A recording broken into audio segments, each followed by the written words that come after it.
Please like, subscribe and share করুন আপনাদের channel.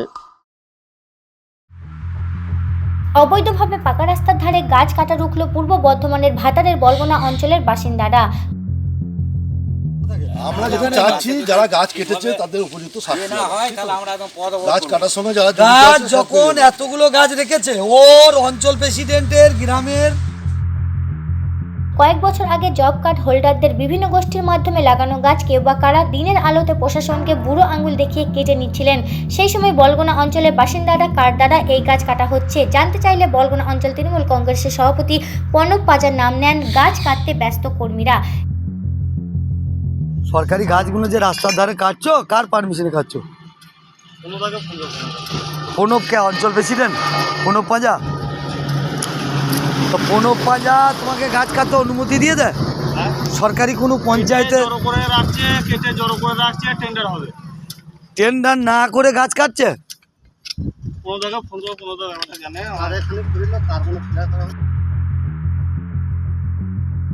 দেখা গেছে শতাধিক কাটা গাছ স্থানীয় এক দোকানদারের আড়তে মজুত করা হয়েছে।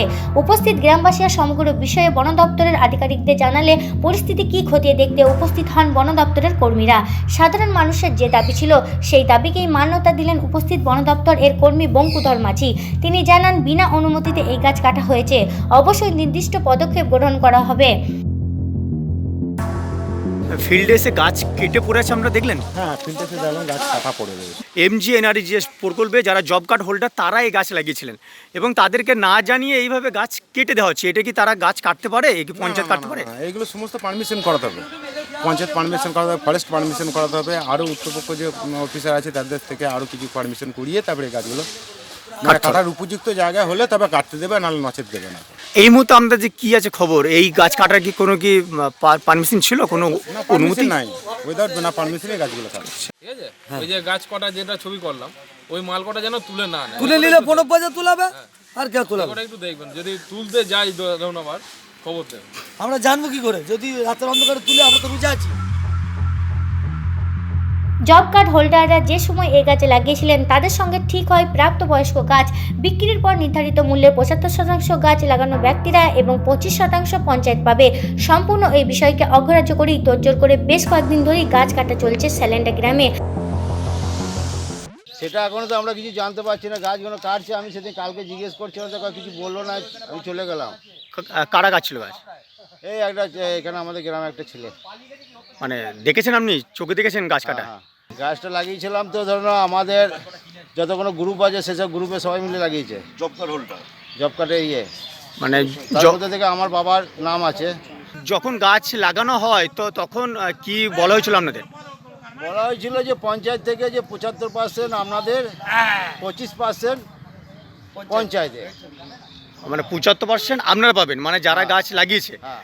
এবং 25% মানে পঞ্চায়েত পাবে। তো এই যে গাছ কাটা হয়ে গেল, মানে আপনাদেরকে কোনো কিছু জানানো হয়েছিল? মানে আপনাদেরকে না জানিয়ে এই গাছগুলো কাটা হচ্ছে? ওখানে কালীমাতা ফার্নিচার বলে সন্তোষ কর্মকার বলে এক ভদ্রলোকের দোকান আছে, উনি ওনার লেবার নিয়ে গাছ কাটছিলেন। বা বন দপ্তরের বা বিডিও সাহেব বা প্রধান ম্যাডামের কোনো পারমিশন নেওয়া আছে? উনি বললেন না, আমার কাছে সে ভিডিও আছে। উনি বলেছেন যে এখানে অঞ্চল প্রেসিডেন্ট প্রণব পাজার নেতৃত্বে কাটা হচ্ছে। আমার প্রাণ থাকতে আমি গাছ কাটতে দেবো না। গাছ একটা পরিবেশ ভারসাম্য বজায় রাখে, ভালো সুস্থ পরিবেশ আমাদের অক্সিজেনের ক্ষেত্রে ভালো। যখন আমি এই বিষয়টা জানার পর আমি মাননীয় প্রধান ম্যাডামকে ফোন করি। প্রধান ম্যাডাম বলে আমার কাছে কোনো খবর নেই গাছ কাটার। তাহলে আপনার এলাকায় গাছ কাটা হচ্ছে আপনি জানেন না, অথচ 200-300 গাছ কেটে কালীমাতা ফার্নিচারে দোকানে গিয়ে জড়ো করা হচ্ছে, তাকে বিক্রি করা হচ্ছে। কেন বিক্রি করা হলো? কালীমাতা ফার্নিচার অঞ্চল প্রেসিডেন্টের গ্রামের লোক, তাকে বিক্রি করা হলো। কেন বিক্রি করা হলো আপনি কেন জানেন না? বলে আমি জানি না। জনসাধারণের সরকারি মাল কিভাবে তছরূপ করেছে বলগোনার অঞ্চল প্রেসিডেন্ট প্রণব পাজা। এখন কি এবং ইনি MLA-র ঘনিষ্ঠ লোক, শান্তনুগড়ের ঘনিষ্ঠ লোক। আপনাদের দাবি হলো এই গাছ অবৈধভাবে গাছ কাটা হচ্ছে, এই দাবিটাকে আপনারা কিভাবে বলছেন এই দাবিটা আপনাদের অবৈধভাবে? প্রথম কথা হচ্ছে এগুলো বৃক্ষরোপণ প্রকল্পে, NRGS প্রকল্পে এগুলো গাছ লাগানো হয়েছিল গ্রামের লোকেদের জব কার্ড হোল্ডারদের সহযোগিতায়, এবং তাদের সঙ্গে একটা শর্ত করা হয়েছিল যে গাছ যখন বড় হবে সেই গাছের 25% পঞ্চায়েত নেবে, বাকি পার্সেন্টেজটা যারা বৃক্ষরোপণ করেছেন সেই লভ্যাংশটা তাদেরকে দিয়ে দেওয়া হবে, যেটা সরকারি নিয়ম। এবং যারা পাট্টা হোল্ডার ছিল তারা এই প্রকল্পে আবেদন করে গাছ লাগিয়েছিল এবং গাছ যখন বড় হয় আমরা দেখতে পাচ্ছি আজকে হঠাৎ কোনো রকম টেন্ডার না করে গত 2-3 দিন ধরে সেই গাছগুলো কাটা চলছে।